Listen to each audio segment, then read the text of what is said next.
আরে অঞ্জলি না, হাতে একটা করে ফুল রাখো শুধু।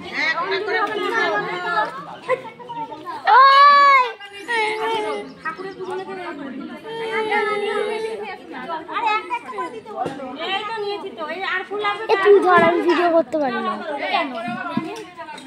বলতে সবাইকে তুলতে হবে, ভিডিও করতে পারি না। ধরে এই যে এমন করে সবাইকে ধরতে হবে, নে অন করে কাউকেই দেখা যাচ্ছে না। তুই সর এই ফুচকা চল ভাইয়ের একটা তো এখন না, এখনো ভিডিও চলছে, ভিডিওর মাঝে তোলা যায় না। পাগল হয়ে গেছিস। একবার মাঘ মাসে শীতলা ষষ্ঠীর দিন খুব কনকনে ঠান্ডা পড়ায় বিন্দি ঠাকুরানের শীতে কাতর হইয়া ব্রত করতে পারল না। সে বেশ করে লেপ চাপা দিয়ে বিছানায় পড়ে রইল। তার নাতি নাতনি আর বইয়েরা তাকে ডেকে ডেকে ব্রত করার কথা মনে করিয়ে দিল। বিন্দি ঠাকুরন কিন্তু বিছানা আর লেপ ছেড়ে উঠল না। মরণ বলল, আমি শীতে আর উঠতে পারছি না, যা করতে হয় তোমরাই করো।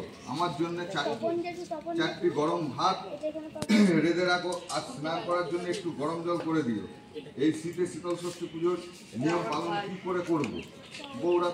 বউরা তাদের শাশুড়ির কথার মতনই কাজ করিল। বিন্দি ঠাকুর গরম জলে স্নান করে গরম ভাত খেল, অথচ ওই দিনই ঘরের উনুন জ্বালাতে নেই। একটু পরে খবর এলো যে ঘরে আগুন লেগে গেছে, তার মেয়ে জামাই পুড়ে মরেছে। মেয়ে জামাইয়ের শোকে বিন্দি ঠাকুর হাই হাই করে কাঁদতে লাগলো। রাত্রি এসে কিছুতেই ঘুমোতে না পেরে জেগে বসেই রইল। তার মধ্যে শুনতে পেল কে যেন বলছে, তোর বড্ড অহংকার হয়েছে, তাকে সেই অবজ্ঞা করার পাপে আজ তোর এই দুর্দশা। তাকে যেমন অবহেলা করেছিস তেমনি এখন ফল ভোগ কর। এই কথা শুনে বিন্দি ঠাকুরন কাঁদতে কাঁদতে মা ষষ্ঠীর কাছে বারবার ক্ষমা চাইতে লাগলো। বললো, দোহাই মা ষষ্ঠী, এবারে আমায় ক্ষমা করো মা, এমন কাজ আর আমি কখনো করবো না। বিন্দি ঠাকুর অনেক কাকুতি মিনতি করাতে তার ওপর মা ষষ্ঠীর দয়া হইল। মা ষষ্ঠী তখন বলিল, তুই এক্ষুনি মানত কর যে সামনে বছর মাঘ মাসে শুক্র ষষ্ঠীর দিনে তোর মেয়ে জামাইয়ের কল্যাণের জন্য উপবাস করবি আর আমায় পুজো দিবি। জীবনে আর কখনো এমন দুর্বুদ্ধি করবি না। তোর মেয়ে জামাইকে এখনো দাহ করা হয়নি। যারা মৃতদেহ নিয়ে যাচ্ছিল আমার ইচ্ছের ভয় পেয়ে তারা বনের মধ্যে মৃতদেহ ফেলে সবাই পালিয়ে গেছে। তুই আমার পুজো করে ঘটের জল আর নির্মলা নিয়ে লোকজন ওটার আগে ভোরবেলায় সেই বনের ধারে গিয়া আমার নাম করে মৃতদেহের ওপর জল ছিটিয়ে নির্মাল্য ছড়িয়ে দিবি, তাহলেই তোর মেয়ে জামাই বেঁচে উঠবে।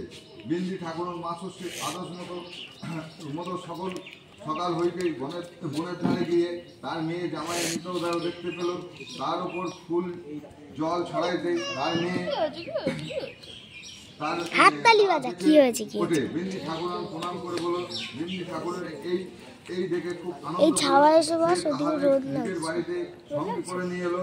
পরের বছর আবার বিন্দি ঠাকুর মাঘ মাসের শুক্ল ষষ্ঠীর দিন উপবাস করে মেয়ে জামাইয়ের জন্য শীতলা ষষ্ঠীর পুজো দিল।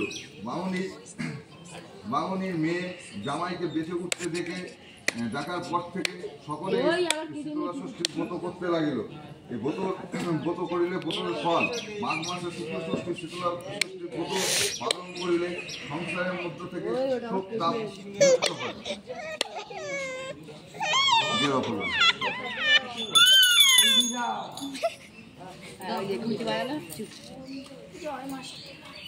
কিন্তু ওইভাবে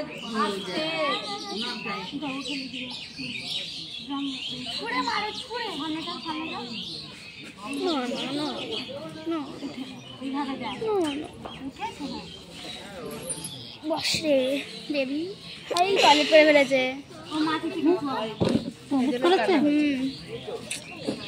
হয়ে গেল, তোর গায়ে লেগেছে?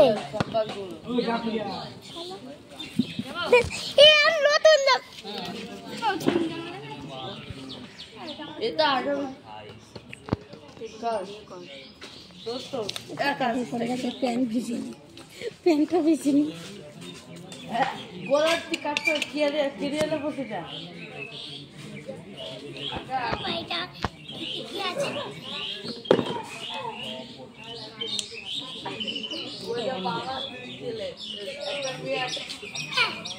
টাকা দিচ্ছে, এটা ঢুকবে না।